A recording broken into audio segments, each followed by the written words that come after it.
جی ناظرین کرام، ہمارے ایک مومن نے جو سوال کیا ہے وہ یہ کہ ایک صاحب نے جو ہے اپنے ویڈیو کلپ میں بیان دیا، ہمارے اہل سنت بھائی یہ ہیں، انہوں نے جناب بیان دیا ہے کہ مدد مانگنا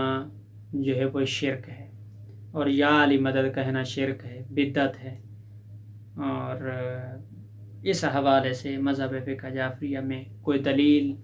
یا کوئی شرعی حیثیت اس کی کیا ہے؟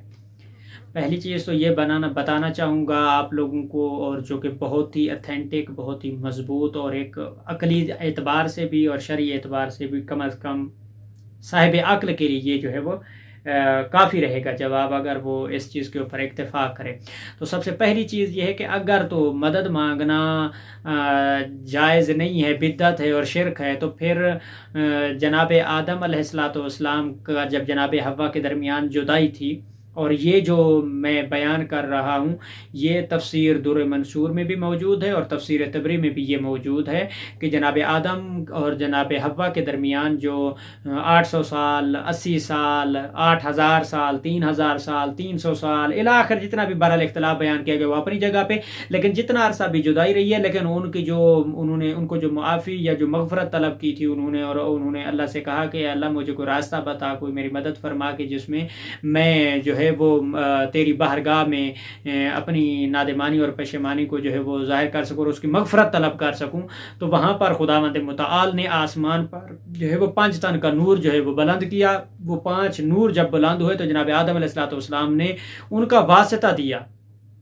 ان پیاروں کا واسطہ دے، جس میں جناب حسن علیہ السلام، جناب حسین علیہ السلام، جناب سیدہ فاطمہ الزہرا، جناب علی اور جناب حضرت محمد مصطفیٰ صلی اللہ علیہ وآلہ وسلم کے اسماء گرامی جو ہے وہ موجود تھے، اور ان کا واسطہ دے کر حضرت آدم علیہ السلام نے مدد طلب کی، ٹھیک ہے، مغفرت طلب کی۔ یہ ایک چیز یہ ہو گئی۔ اب جن کے نزدیک ہے جتنے بھی حوالے میں ساتھ میں کوشش کروں گا مختصر ہی میں اس کو بیان کر دوں۔ اب دوسری چیز یہ کہ جناب رسول خدا صلی اللہ علیہ وآلہ وسلم جو ہے جناب علی علیہ السلام کو متعدد جنگیں ہیں، جس میں آپ خود اہل سنت کی کتابوں میں بھی جا کر آپ جو ہے وہ دیکھ سکتے ہیں، جس میں رسول خدا صلی اللہ علیہ وآلہ وسلم فرماتے ہیں کہ یا علی ادرکنی الیہ، میرے پاس آؤ میری مدد کرو اے علی۔ تو وہاں پر یہ یا علی مدد کہنا، وہاں پر یا ادرکنی کا مطلب کیا ہے؟ مدد کرنا، تو یہ طلب کرنا، یہ مدد طلب کرنا، رسول خدا کے بارے میں پھر کیا حکم لگایا جائے گا؟ ٹھیک ہے جی، یہ سوال نشان میں آپ لوگوں کو، ان لوگوں کے لیے پھر وہی سوال جو ہے وہ چھوڑتے جا رہا ہوں۔ اور دوسرا یہ ہے کہ اگر کوئی بندہ یہ کہتا ہے کہ مدد مانگنا شرک ہے، مدد مانگنا گناہ ہے، مدد مانگنا بدعت ہے، مدد مانگنا جو ہے وہ ناجائز ہے، تو میں ان لوگوں سے یہ سوال کرتا ہوں کیا وہ امام حسین علیہ السلام پر فتویٰ لگا سکتے ہیں؟ جب مولا حسین علیہ السلام نے کربلا کے میدان میں یہ حکم دیا تھا اور یہ صدا بلند کی تھی کہ حل من ناصر ینصرنا، تو مولا حسین علیہ السلام کیا ناجائز فعل انجام دے رہے تھے؟ کیا وہ شرک کر رہے تھے؟ نعوذ باللہ الیاذ باللہ، کہ انہوں نے مدد کے لیے تقاضا کیا کہ کوئی ہے جو میری مدد کرے؟ حل من ناصر ینصرنا یہ کیا ہے؟ یہ مولا حسین علیہ السلام کیا منصب امامت کا وارث، کیا وہ شخص جو نبوت کے کندھوں پہ سوار ہو، وہ شخص جس کو رسول جس کے رخساروں کو بوسہ دیتے ہیں، جس کے لبوں کے اوپر بوسہ دیتے ہیں، جس کی گردن پر بوسہ دیتے ہیں، جس کے سینے پہ بوسہ دیتے ہیں، جو دوش نبی پہ سوار ہو، جو نماز میں بھی پشت رسول پہ سوار ہو، وہ شخصیت جو ہے وہ اس طرح کا کام انجام دے گی کہ وہ شرک والا کام کرے، بدعت والا کام کرے، ناجائز کام کے لیے وہ جو ہے وہ صدا بلند کریں گے کہ حل من ناصر ینصرنا۔ اگر کسی کے اندر طاقت ہے، کسی کے اندر ہمت ہے، کسی کے اندر جرأت ہے، تو پھر وہ مولا امام حسین علیہ السلام کے بارے میں یہ فتویٰ لگائے اور یہ حکم جاری کرے کہ انہوں نے شرک کا کام جو ہے وہ انجام دیا تھا، یا بدعت کا کام انجام دیا تھا، یا جو ہے فعل حرام انجام دیا تھا، اللہ یعوذ باللہ نعوذ باللہ کے، جس کے بارے میں یہ کہا جاتا ہے کہ شیعوں کا یا فقہ جعفریہ میں جو یہ عقیدہ اور اعتقاد رکھا جاتا ہے کہ مدد مانگنا جائز ہے، تو ہم یا دوسرے مذاہب کہتے ہیں کہ یہ ناجائز ہے، بدعت ہے یا شرک ہے، تو پھر مولا حسین علیہ السلام کے بارے میں فتویٰ جاری کرو نا کہ مولا حسین علیہ السلام نے کیوں کہا کہ حل من ناصر ینصرنا،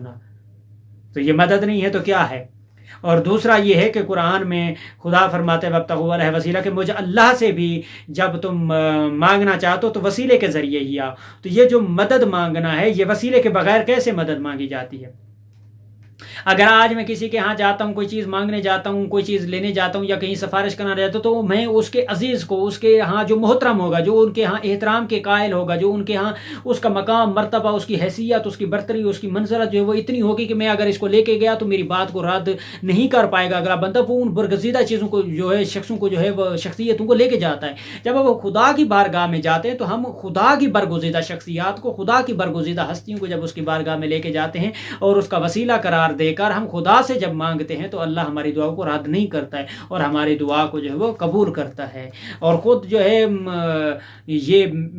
ذکر کیا جاتا ہے کہ خداوند متعال فرماتا ہے کہ جس شخص کی داڑھی میں ایک بال سفید ہو، ایک ریش کا ایک بال سفید ہو، مجھ اللہ کو شرم آتی کہ میں اس کی دعا کیسے رد کر دوں. تو جس شخص کی داڑھی ایک بال داڑھی کا سفید ہو، اللہ اس کی دعا رد نہیں کرتا ہے. تو جو ائمہ طاہرین علیہ الصلوۃ والسلام کا وسیلہ دے کر ان سے مدد طلب کر کے یا علی مدد کہہ کر یا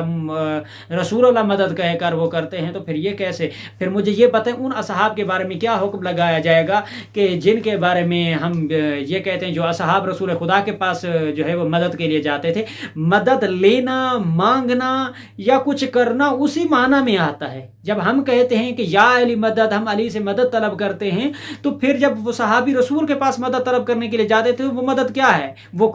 کفر تھا، وہ شرک تھا، وہ بدعت تھی، وہ ناجائز تھا. یہ کیسی ایک علم یا کیسی منطق اور کیسا فلسفہ ہے؟ تو ناظرین کرام، ہمارے ہاں مذہب فقہ جعفریہ میں مدد مانگنا جائز ہے، یا علی مدد کہنا بھی جائز ہے، اور اس میں کوئی قباحت نہیں ہے، کوئی اس میں حرج نہیں. یا علی مدد یہ سنت نبی بھی ہے اور سنت انبیاء بھی ہے، جیسے میں نے ذکر کیا، جناب آدم علیہ السلام کا ذکر کیا ہے، جناب محمد مصطفیٰ صلی اللہ علیہ وسلم کا ذکر کیا، اور صحابہ کرام کے بارے میں بھی آپ کو بتایا. بہرحال اس میں سوال میں چونکہ ضمنی سوال تھا، مومن کا سوال تھا، کوئی ڈیبیٹ یا مناظرہ نہیں ہے کہ جس میں میں اتنا لمبا کروں. تو بس اسی سوال کے جواب پر اختتام کرتے ہیں اور چلتے ہیں ہم اپنے اگلے نئے سوال کی جانب انشاءاللہ.